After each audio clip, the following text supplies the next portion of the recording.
Shri Radhe everyone. तो मैं आ गई हूँ आप सबकी favourite story advocate Anjali Awasthi का आज का एपिसोड लेके। आज का एपिसोड बहुत ही इंटरेस्टिंग होने वाला है। तो चैनल पे नए हैं तो चैनल को सब्सक्राइब करना, वीडियो को लाइक करना बिल्कुल भी ना भूलें। तो आज के एपिसोड की शुरुआत में हम देखते हैं कि यहाँ पे जब गिन्नी आ जाती है तो गिन्नी को उसकी माँ बोलती है कि तुम अगर चाहो तो यहाँ पे रह सकती हो, अगर तुम भी अपने पति के साथ आके रह लो। तो वो बोलती है नहीं, मुझे यहाँ नहीं रहना है और इस आदमी के साथ तो बिल्कुल भी नहीं रहना है। उसके बाद वो अंजलि के पास जाती है और अंजलि से पूछती है कि तुम ये बताओ कि तुम्हारा क्या रिश्ता है अभय सिंह राजपूत के साथ, अभय के साथ क्या रिश्ता है। वो बार बार उससे पूछती है। यहाँ पे अंजलि जो होती है वो बहुत देर तक चुप रहती है, खामोश रहती है, क्योंकि वो नहीं समझ पाती है कि गिन्नी इस तरीके से क्यों बर्ताव कर रही है। तभी वो बोलती है कि पहली बात तो वो आज अभी कानूनी कार्यवाही के अंतर्गत है, तो जिसकी वजह से उनकी देखभाल करना और उनको किसी भी तरीके से कोई चोट ना पहुंचे, उन्हें कोई नुकसान ना हो, तो इसकी वजह से मैं उनको अपने घर में रखी हूँ यहाँ पे। और दूसरी बात, वो गवाह है इस केस के और वही एक मेन विक्टिम है, तो उसके वजह से ये वो यहाँ पे है। और चौथी बात, वो मेरे क्लाइंट है और उन्होंने मुझे फीस देने का वादा किया है, तो इस वजह से वो मेरे साथ है इस घर में। और वो मेरे जीजा जी भी हैं। तो तू इस तरीके से इतनी घटिया तेरी सोच कैसे हो सकती है दीदी? तू अपनी सोच बदल दे, नहीं तो एक दिन तेरे को खुद की अपनी सोच से घिन आने लगेगी।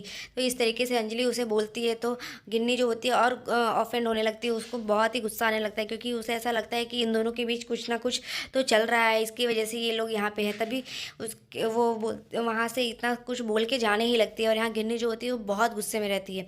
तो उसके बाद जो पद्मा होती है वो गिन्नी को बोलती है कि भाभी, गिन्नी भाभी, वकील दीदी ऐसी नहीं है बिल्कुल भी, और वो बहुत अच्छी हैं, वो बहुत मदद कर रही हैं सबकी, और उनका कोई भी गलत इंटेंशन नहीं है। वो बस अमन भैया से बहुत प्यार करती हैं, इसीलिए वो ये सब कुछ कर रही हैं। तभी दूसरी तरफ हम देखते हैं कि जो पद्मा होती है उसकी इस बात को सुन के गिन्नी को और गुस्सा आता है और यहाँ पे अंजलि चली जाती है। तो उसके पापा पूछते हैं कि तू कहाँ जा रही है?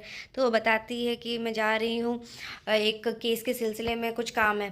तभी वो वहाँ से जाने लगती है तो अभय उसको आवाज़ देता है गिन्नी को कि रुक जाओ गिन्नी, प्लीज़ मेरी बात सुनो। पर गिन्नी उसकी एक भी बात नहीं सुनती और वो वहाँ से चली जाती है गुस्से में।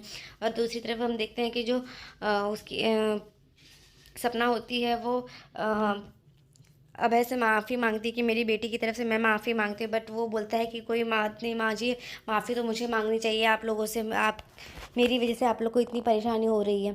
तो इतना बोल के वो चले जाते हैं। यहाँ पे दूसरी तरफ हम देखते हैं कि जो एडवोकेट अंजलि होती है वो विनोद से कुछ पूछताछ करती है, पर वो विनोद जो होता है वो बोलता है कि आप ये इस तरीके से इनलीगली तरीके से मुझे टॉर्चर नहीं कर सकते, आप गलत कर रहे हो जो भी कर रहे हो। तो वो बोलती है कि अच्छा, तुझे लीगल और इनलीगल के बारे में पता है, और तूने जो वो हमला किया और हम मेरे पति के ऊपर, और जिसके ऊपर तूने हमला किया है वो मेरे हस्बैंड है, तो इस तरीके से तूने करके तू सोच रहा है कि तू लीगल तरीके से काम कर रहा है। तो वो उसके साथ बदतमीजियों की तरह बात करता है और फिर वो उससे बोलता है, तू अपने अंजलि उसे बोलती है कि तू अपना जबड़ा बंद करके रख, और इसका इस्तेमाल जब तू करेगा वो कटघरे में करना होगा तुझे, वहाँ पे तू गवाही देना। तो वो बोलता है कि वो तो सब फिक्स है, प्लान के मुताबिक मुझे क्या बोलना है क्या नहीं बोलना है। उसको वो बोलती है कि यहाँ पे तो तू अभी पंकज सर और विद्युत जी के अंडर है, इसीलिए कुछ मैं कर नहीं रही हूँ, वरना तू बाहर निकल तो तेरे सारे जो तेरी अंदर की दादागिरी है वो सब निकाल दूंगी बाहर। और उसके बाद वो उसको बोलती है कि अब तुझे के कोर्ट में फिर मैं मिलती हूँ। उसके बाद वो वहाँ से उसे बहुत मारती है, थप्पड़ मारती रहती है बार बार, पर वो इस तरीके से बदतमीजी करता रहता है। तभी वो वहाँ से चली जाती है और उसके बाद यहाँ पे हम देखते हैं कि विद्युत जो होता है वो भी उसे थप्पड़ मारता है और बोलता है कि उनके साथ तो इज्जत से बात कर, वो एक तो एडवोकेट है और दूसरी महिला है, तो फिर उनको रिस्पेक्ट दे के बात किया कर। उसके बाद दूसरी तरफ हम देखते हैं कि यहाँ युवराज ठाकुर जो होता है उसे पता चल जाता है कि जो विनोद है वो फंस चुका है और उसको गिरफ्तार कर लिया गया है। यहाँ पे काव्या ठाकुर और भंजन सिंह जो होते हैं वो वहाँ पे रहते हैं और वो लोग फिर से चाल चलने की कोशिश करते हैं। और यहाँ पे युवराज उससे बोलता है कि किसी भी हालत में अमन जो है वो वहाँ पे पहुँचना नहीं चाहिए कोर्ट में। और अंजलि की इज्जत का इस तरीके से वाट लगाओ आप लोग कि उसको वो शर्म के मारे सर झुका के चले, रेंगती हुई मुझे वो चाहिए, क्योंकि जिस तरीके से उसने मेरी इंसल्ट की है और जिस तरीके से उसने मेरा अपमान किया है, उस तरीके से उसको भी फील होना चाहिए। तो ये सब चीज़ें वो प्लान करता रहता है, क्योंकि यहाँ पे दूसरी तरफ हम देखते हैं कि भंजन जो होता है वो बोलता है कि लेकिन ये सब चीज़ें मैंने नहीं की है, मैं वकील हूँ यार, मैं कोई क्रिमिनल नहीं हूँ। तो वो भंजन वो उसे बोलता है कि मैं ऐसा नहीं कर सकता बार बार। तो वो बोलता है कि कि तुम पैसे किस बात के ले रहे हो। और यहाँ पे हम देखते हैं युवराज जो होता है वो उसके ऊपर बहुत गुस्सा करने लगता है कि तुम इस तरीके से नहीं मना कर सकते और तुम्हें ये करना ही पड़ेगा।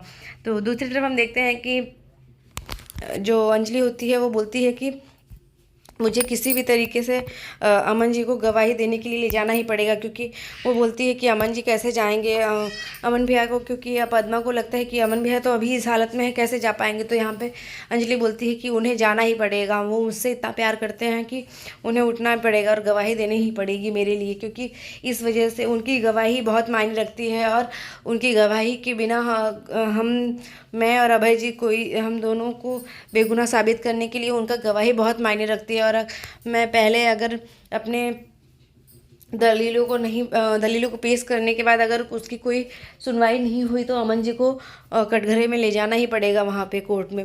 दूसरी तरफ हम देखते हैं कि राघव सिंह राजपूत जो होता है वो डॉक्टर से पूछता है कि क्या ये अमन इस हालत में वो कोर्ट में जा सकता है और गवाही दे सकता है। तो उसे जो डॉक्टर होता है वो बोलता है कि आप ऐसे कैसे बात कर सकते हैं, आपको इतना पता चलना चाहिए कि वो पेशेंट को इस हालत में बार बार इस तरीके से डिस्टर्ब करना बहुत ही प्रॉब्लम हो सकती है। पेशेंट की हालत में सुधार आने के बजाय वो गलत हो सकता है। पर वो उसे बोलता है कि हाँ यस डॉक्टर, हम समझते हैं, पर मैं इतना जानना चाहता हूँ कि क्या अमन इस हालत में जाके गवाही दे सकता है। तो डॉक्टर उसे मना करते हैं कि नहीं, अभी ऐसा तो कुछ नहीं है, क्योंकि उसके स्पाइनल में बहुत सारी ऐसी इंजरी हुई है जिसकी वजह से उसका उठना नामुमकिन है। तो वो सब चीज़ें बताते हैं। तो डॉक्टर को वो बोलते हैं कि आप मुझे सिर्फ मेडिकल लैंग्वेज में मत बताइए, आप मुझे बताइए जस्ट इतना कि वो उठ के जा पाएगा कोर्ट या नहीं। दूसरी तरफ हम देखते हैं कि जो अंजलि होती है वो पद्मा से बोलती है कि अमन जी मुझसे प्यार करते हैं, तुम्हें नहीं पता है, वो बहुत बारी रिस्पॉन्ड करते हैं, मैं उनके पास जाती हूँ। और फिर उस बार जब हम गए थे तो वहाँ पे अमन जी के साथ उनके फादर राघव सिंह राजपूत उनसे बात कर रहे थे, तभी भी उन्होंने सिर्फ अंजलि अंजलि ही का नाम लिया था। तो इतना सुन के वो उसे बताती है कि वो मेरे पति हैं और वो वर्ल्ड के बेस्ट पति हैं, वो उन्होंने मुझसे प्रॉमिस किया है, क्योंकि वो सारी बातें बताते हैं कि मैं तुम्हारा पति हूँ और बहुत सच्चाई के साथ हमेशा तुम्हारे साथ रहूँगा, तुम्हें जो भी ज़रूरत पड़ेगी मैं हर मोड़ पे तुम्हारे साथ खड़ा रहूँगा। दूसरी तरफ हम देखते हैं कि जो भंजन होता है वो उसे बोलता है कि अगर कुछ नहीं होगा तो अमन को मारना पड़ेगा। तो यहाँ पे ये सुन के काव्या ठाकुर जो होती है वो युवराज से रिक्वेस्ट करती, नहीं भाई प्लीज़, मैं किसी भी हालत में उसे नहीं जाने दूंगी कोर्ट, बट तो अमन को मारने के लिए मत बोल, क्योंकि अमन अगर उसको कुछ हो जाएगा तो मैं उससे बहुत प्यार करती हूँ, प्लीज़ भाई। वो उससे रिक्वेस्ट करती है कि प्लीज़ आप ऐसा कुछ भी मत करो। और यहाँ पर वो उससे बोलता है, दीदी तू इतनी इमोशनल मत हो जा प्यार की वजह से, क्योंकि अगर वो मर जाएगा, तुझे पता है कि कितना प्यार करने वाले हमारे पापा हमसे इस तरीके से वो परेशान है और मैं किस तरीके से यहाँ पे हूँ, जेल में हूँ। तो ये सब चीज़ें देख के वो उसे बोलता है। और दूसरी तरफ हम देखते हैं राघव सिंह राजपूत जो होता है वो अपने घर की जो दोनों बहुएं होती है, सालिका और उनकी भाभी जो होती है, उनसे पूछता है कि तुम लोग रो क्यों रही हो।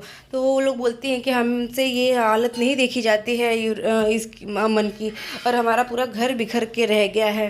तो ये सब चीज़ें वो बताता है। एक तरफ अभय जो है वो घर से बाहर है, दूसरी तरफ अमन की यह हालत है, वो भी अभय की इस सिचुएशन किसकी वजह से हुई, उसके भाई की पत्नी की वजह से। तो वो बोलता है कि नहीं, अमन की कोई पत्नी नहीं है, वो लड़की कोई पत्नी उसकी पत्नी नहीं है, उसकी शादी काव्या ठाकुर से मैं करवा के रहूँगा। तो इतना बोल के वो उसके लिए बोलता रहता है। और यहाँ पे अमन की हालत जो होती है वो अभी भी नहीं सुधरी रहती है, जिसकी वजह से वो बहुत परेशान होता है। तो उसी तरफ हम देखने वाले हैं आज के एपिसोड में, बस इतना ही है फ्रेंड्स। जहाँ हम देखेंगे कल के एपिसोड में कि गिन्नी जो है वो अभय के मुंह से आई लव यू सुन के बहुत खुश होती है। और दूसरी तरफ हम देखेंगे कि अमन को भी होश आ जाएगा और वो उसके लिए कोर्ट जाने के लिए भी तैयार रहेगा अंजलि के लिए, जहाँ पे वो सबको गवाही देगा। तो फ्रेंड्स, आज के एपिसोड में बस इतना ही है। आज आपको कैसा लगा आज का एपिसोड, तो कमेंट सेक्शन में ज़रूर बताएं। कोई और सीरियल्स जो आपकी पसंदीदा है तो उसके अपडेट के लिए आप मुझे कमेंट सेक्शन में मेंशन कर दीजिए, और कमेंट में बताना ना भूलें कि आपको एपिसोड कैसा लगा। होप सो आप सब ये पसंद आया होगा और आपने बहुत इन्जॉय किया होगा।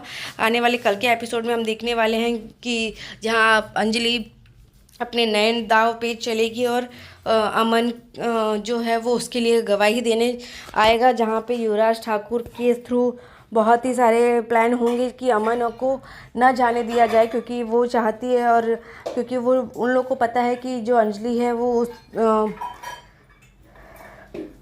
बैल के तौर पे वो बाहर है कोर्ट के थ्रू, तो उसके ऊपर हमला करना गैर कानूनी हो जाएगा। तो इस तरीके से वो लोग अपने दाव पेच को जानते हुए एक चाल चलेंगे, और यहाँ पे हम देखेंगे कि वो उसको बचाने की कोशिश तो बहुत करेगा, पर अंजलि जो होती है वो अपनी तरफ से पूरी कोशिश कर रही है कि वो सबको इंसाफ दिला पाए और ख़ुद को भी इंसाफ दिला पाए और ख़ुद को भी सही साबित कर पाए।